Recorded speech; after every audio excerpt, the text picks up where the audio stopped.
महाराष्ट्र सरकार के मंत्री एकनाथ शिंदे अस्पताल पहुंचे और वहां के हालात को देखने के बाद उन्होंने कहा कि जिम्मेदार लोगों पर कार्रवाई होगी। हमारे साथ एकनाथ शिंदे जी। सर, एक चीज जानना चाहूंगा, विजय वल्लभ हॉस्पिटल में जो आग लगी, किस लेवल की आग थी और इस वक्त जो 13 लोग मरे हैं, वजह क्या उभर कर सामने आ पाई प्रीलिमिनरी इन्वेस्टिगेशन में? देखिए, जहां हादसा हुआ है मैं वहां गया था, विधायक यहाँ के हमारे साथ में थे और जो आग लगी हुई है उसके जो कारण है, जो एसी में शॉर्ट सर्किट होने की वजह से, ये पूरा वार्ड आईसीयू है, इसमें पूरी तरह ऑक्सीजन था और तुरंत इसको आग बड़े पैमाने में फैल गई और उसमें 13 लोगों की दुखद मृत्यु हुई है। ये बहुत ही बड़ी दुर्घटना है। अभी बाकी जो पेशेंट है उनको शिफ्ट करने का काम शुरू है। जो 4 क्रिटिकल पेशेंट है उनको शिफ्ट कर दिया है, बाकी जो पेशेंट है उनको भी शिफ्ट करने का काम शुरू है। एक चीज है, जान बचाना, इसे हमें प्रायोरिटी देना जरूरी है और वो काम शुरू है। प्रीलिमिनरी लेवल पे क्या पता चल पाया? जो क्योंकि आईसीयू में एडमिट थे, 6 सीनियर सिटीजन्स थे, ऐसे में वो शिफ्ट नहीं हो पाए अस्पताल में। उस वक्त उस जगह पर कितने स्टाफ के लोग मौजूद थे और क्या उन्हें निकाले जाने की कोशिश भी नहीं हुई? अभी देखो, वो जो बातें हैं वो तो जांच में सामने आ जाएगी। अभी जब दुर्घटना हुई उसकी जांच होगी, वहाँ जब कौन थे, कैसे थे, क्या किया उन्होंने, ये सब बात जो है जांच में सामने आएगी। और इस बीच महाराष्ट्र सरकार में पालक मंत्री दादा भुसे ने कहा है कि विरार के कोविड सेंटर में लगी आग के मामले की जांच होगी, दोषियों के खिलाफ कार्रवाई होगी। उन्होंने ये भी कहा कि फिलहाल प्राथमिकता मरीजों को सुरक्षित शिफ्ट करने की है।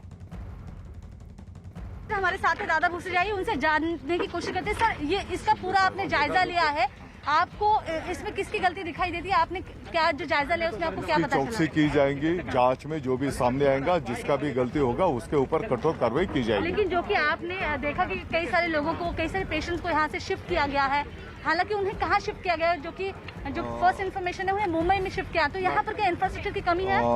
यहाँ के लोकल, इसमें जो 89 टोटल पेशेंट थे, अभी उसमें से सिर्फ 6-7 पेशेंट बाकी है। बाकी के पेशेंट को हॉस्पिटल में शिफ्ट किया गया है और पेशेंट के साथ उनके रिश्तेदार भी हैं। तो फिलहाल मदद के तौर पर आपकी ओर से क्या किया जा रहा है? घटना दुखद है, इसका मैं दुख प्रकट करता हूं और आने वाले दिनों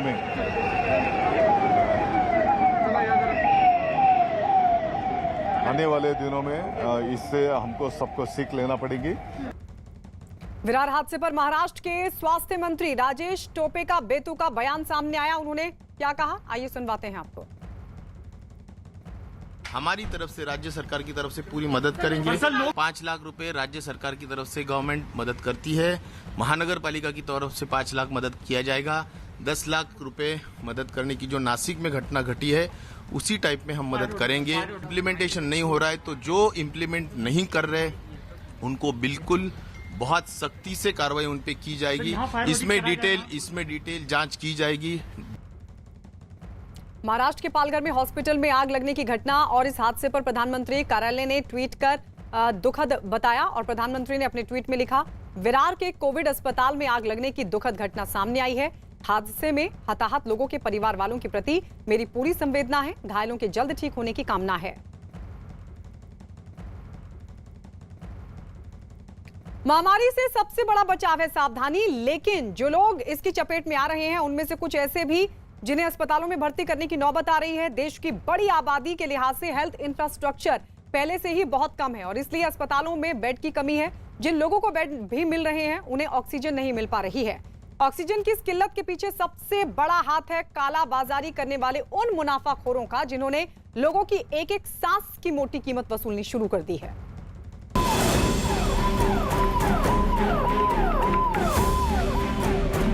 ऐसे बहुत सारे इंडस्ट्री वाले हैं जो ऑक्सीजन के सिलेंडर यूज करते हैं और वो होल्ड कर रहे हैं ताकि इसकी ब्लैकमेलिंग करी जा सके।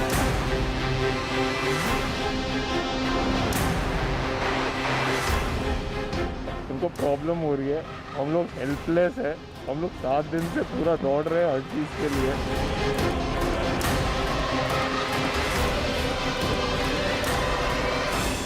कोरोना की चपेट में आए मरीजों को चाहिए ऑक्सीजन और ऑक्सीजन की कमी से देश अस्पतालों में भर्ती कोरोना के मरीजों का दम फूल रहा है। घरों में आइसोलेट मरीजों को तो दूर, उन मरीजों को भी ऑक्सीजन सप्लाई नहीं मिल रही जो अस्पतालों में भर्ती। ऑक्सीजन की कमी से मरीज मौत के मुहाने पर पहुंच गए। दिल्ली के कई अस्पतालों ने ऑक्सीजन की कमी की दुहाई दी है। देश के अस्पतालों में ऑक्सीजन जैसे जैसे घट रही है, वैसे वैसे डॉक्टरों के भी हाथ पांव फूल रहे हैं। इसके लिए सरकार ने आज सुबह से चेकिंग ड्राइव चला रखा है। सिलेंडर्स की कमी जिनको हम अपने यहाँ सेक्टर 10 एसडीएम द्वारका के यहाँ पर रख रहे हैं, ताकि जो कोविड के हॉस्पिटल हैं उनको दिए जा सके। ऐसे बहुत सारे इंडस्ट्री वाले हैं जो ऑक्सीजन के सिलेंडर यूज़ करते हैं और वो होल्ड कर रहे हैं ताकि इसकी ब्लैकमेलिंग करी जा सके। हम लोग हेल्पलेस है। हम लोग 7 दिन से पूरा दौड़ रहे हैं हर चीज़ के लिए। दवाई से लेके सिलेंडर तक हम लोग अरेंज कर रहे हैं। हॉस्पिटल हेल्पलेस है। देश में ऑक्सीजन की किल्लत आपदा बनकर छाई है, लेकिन इस आपदा को अपने मुनाफे के अवसर में बदलने में लगे कुछ काला बाजारी करने वाले मुनाफाखोर। ट्रकों में लदे ये ऑक्सीजन सिलेंडर नजफगढ़ पुलिस ने जब्त किए। इन सिलेंडरों को अवैध तरीके से रिफिल करके मरीजों के परिजनों को 5 गुना ज्यादा दाम पर बेचा जा रहा था। नजफगढ़ एसडीएम की टीम ने नजफगढ़ इलाके के नंगली गांव में गैर कानूनी तरीके से भरे जा रहे ऑक्सीजन सिलेंडर छापा मारकर जब्त किए हैं। सब डिवीजन नजफगढ़ में 140 सिलेंडर पकड़े गए हैं और एक फिलर पॉइंट पकड़ा गया है। और फिलर पॉइंट तो हमारे जो नोडल ऑफिसर की लिस्ट है उसमें भी मेंशन नहीं था। जानकारी के मुताबिक हरियाणा के पानीपत से लिक्विड ऑक्सीजन मंगवाकर नजफगढ़ में ऑक्सीजन की रिफिलिंग की जाती थी, फिर छोटे सिलेंडर में भरकर महंगे दामों पर बेचा जा रहा था। सिलेंडर जो कॉन्फिस्केट करके अब रखे जा रहे हैं और जो हमारे कोविड के हॉस्पिटल्स हैं जहां पर ऑक्सीजन की कमी हो रही है या सिलेंडर्स की कमी हो रही है उनको दिए जाएंगे। हमारे पास रोजवुड हॉस्पिटल की रिक्वेस्ट आई है जो एक कोविड हॉस्पिटल है, हम लोग उसकी रिक्वेस्ट के अकॉर्डिंग उसको रिलीज करेंगे। केंद्रीय स्वास्थ्य मंत्रालय के मुताबिक देश में ऑक्सीजन की मांग 60% बढ़ गई है। दिल्ली के कई अस्पतालों में ऑक्सीजन की कमी चल रही है, इसलिए दिल्ली में ऑक्सीजन की कालाबाजारी करने वाले सक्रिय हो गए। यहाँ तक कि 300 रुपए में भरे जाने वाला सिलेंडर अब 3 गुने दाम पर भरा जा रहा है। मार्केटिंग होर्डिंग की भी बात सामने आ रही है, दवाइयों की और ऑक्सीजन की। तो हमने जो है इंटेलिजेंस कलेक्ट कर रहे हैं इसके ऊपर, कस्टमर से बात कर रहे हैं और डेको भेज के भी हम चेक करवा रहे हैं। और जहाँ पर भी ऐसी कोई जो है ये चीज़ वेरीफाई हो पाएगी कि ब्लैक मार्केटिंग और होर्डिंग हो रही है, वहाँ तुरंत एक्शन लिया जाएगा। दिल्ली में ही नहीं, देश के हर इलाके में ऑक्सीजन की कालाबाजारी करने वाले मौका मिलते ही ऑक्सीजन चुराकर ब्लैक में बेच रहे हैं। कोटा की रामगंज पुलिस ने ऑक्सीजन की कालाबाजारी करते एक ऑक्सीजन का ट्रक जब्त किया और 2 आरोपियों को गिरफ्तार किया। दरअसल चित्तौड़गढ़ से एक ट्रक से 35 ऑक्सीजन सिलेंडर लेकर झालावाड़ के मेडिकल कॉलेज पहुंचाने निकला, लेकिन ट्रक चालक ने 35 में से 25 ऑक्सीजन सिलेंडर रामगंज में उतारकर ब्लैक में बेच दिए। चोरी के बढ़ते मामलों को ध्यान में रखते हुए ऑक्सीजन प्लांट्स और ऑक्सीजन सप्लाई करने वाले वाहनों पर पुलिस ने पहरा बढ़ा दिया है। दिल्ली के साथ साथ राजस्थान में भी ऑक्सीजन का गंभीर संकट खड़ा हो गया है। जरूरत से 100 मीट्रिक टन ऑक्सीजन की कमी है। ऑक्सीजन के बढ़ते संकट के बाद भिवाड़ी के आइनॉक्स ऑक्सीजन प्लांट की सुरक्षा बढ़ा दी गई। प्लांट से ऑक्सीजन की सप्लाई अब सिर्फ पुलिस पहरे में की जा रही है। ऑक्सीजन टैंकर पुलिस की सुरक्षा में पहुंचाए जा रहे हैं। ऑक्सीजन टैंकर को लूट से बचाने के लिए जीपीएस से मॉनिटरिंग की जा रही है।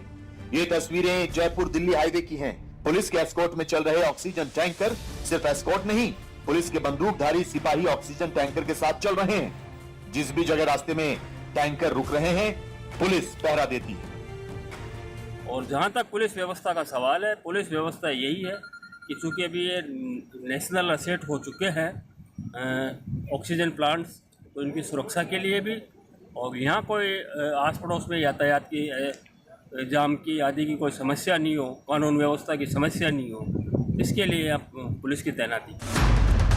राजस्थान के भिवाड़ी में आइनॉक्स ऑक्सीजन प्लांट पर पुलिस का पहरा लगा दिया गया है। इस प्लांट में रोजाना 120 मीट्रिक टन ऑक्सीजन बनाया जाता है, जिसमें से राजस्थान को मिलता है 65 मीट्रिक टन ऑक्सीजन। लेकिन कोरोना मरीज बढ़ने के साथ फिलहाल राजस्थान में 255 मीट्रिक टन ऑक्सीजन की रोजाना जरूरत पड़ रही है। केंद्र और राज्य सरकारें मांग और आपूर्ति के इस गणित को साधने में लगी हुई हैं, तो कालाबाजारी करने वालों ने अपने मुनाफे का गणित लगाना शुरू कर दिया है। ऑक्सीजन की किल्लत और कालाबाजारी करने वालों की बदनीयती के चलते अस्पतालों में ऑक्सीजन कम पड़ गई है। ऑक्सीजन की इस किल्लत को निपटाने के लिए भी खाकी वर्दी वाले ही जान लगा रहे हैं। ये दो तस्वीरें 21 अप्रैल की रात की हैं। दिल्ली पुलिस को मैक्स और बत्रा अस्पताल से फोन आया कि ऑक्सीजन सिर्फ कुछ घंटों की ही बची है। अगर ऑक्सीजन वक्त पर नहीं पहुंची तो दोनों अस्पतालों में भर्ती 700 मरीजों की जान पर बनाएगी। खबर मिलते ही दिल्ली पुलिस हरकत में आई। दिल्ली पुलिस के डीसीपी और कई इंस्पेक्टरों की टीम ने काफी मशक्कत के बाद वहां ऑक्सीजन पहुंचाई। दोनों अस्पतालों के लिए एक एक टैंकर ऑक्सीजन का इंतजाम किया गया और टैंकरों के साथ दिल्ली पुलिस की 2 टीमें अस्पताल पहुंची और आनंद फानंद में ऑक्सीजन सप्लाई बहाल कराई गई। दिल्ली के मैक्स और बत्रा अस्पताल की तरह ही कहानी है इस अस्पताल। दिल्ली के डाबड़ी इलाके के आकाश अस्पताल में जब अचानक कोरोना मरीजों के लिए ऑक्सीजन की कमी हो गई तो दिल्ली पुलिस अस्पताल और मरीजों के लिए देवदूत बनकर पहुंची। द्वारका के डाबड़ी इलाके में है आकाश अस्पताल। इस अस्पताल के आईसीयू में भर्ती मरीजों के लिए कुछ ही घंटे की ऑक्सीजन बची थी, तभी अस्पताल प्रशासन ने डीसीपी संतोष कुमार मीणा से गुहार लगाई और एसएचओ डाबड़ी ने टीम बनाकर अस्पताल में ऑक्सीजन पहुंचाने की जिम्मेदारी उठाई। डाबड़ी थाने की टीम ने एक ट्रक में भरकर 37 सिलेंडर आकाश अस्पताल पहुंचाए। उन्हें ट्रक से उतरवाकर आईसीयू में भर्ती मरीजों को ऑक्सीजन की सप्लाई पहुंचाई। आकाश हॉस्पिटल में सिलेंडर्स की शॉर्टेज हो गई थी और कुछ ही घंटों की उनके पास ऑक्सीजन बची हुई थी। इसी के चलते हमारी टीम ने जो है आकाश हॉस्पिटल की टीम को वजीरपुर जो प्लांट है ऑक्सीजन प्लांट वहां तक अकम्पनी किया, वहां नहीं मिल पाई। उसके बाद मायापुरी तक गए और 37 गैस सिलेंडर को फिलअप करने में उनको असिस्ट किया। हेल्प मांगी दिल्ली पुलिस से कि क्या आप हमारी सहायता कर सकते हैं हमको ऑक्सीजन दिलवाने में। हमने सोचा नहीं था जिस तरह से हमारी सहायता की गई दिल्ली पुलिस की तरफ से। इन दोनों हमारे अधिकारियों ने आउट ऑफ द वे जाके अपनी टीम में से बंदे हमारी टीम के साथ भेजे और हमको 22 ऑक्सीजन सिलेंडर्स दिलवाए, जिस कारण हम कई सारी जिंदगी और आगे चला पाएंगे, बचा पाएंगे।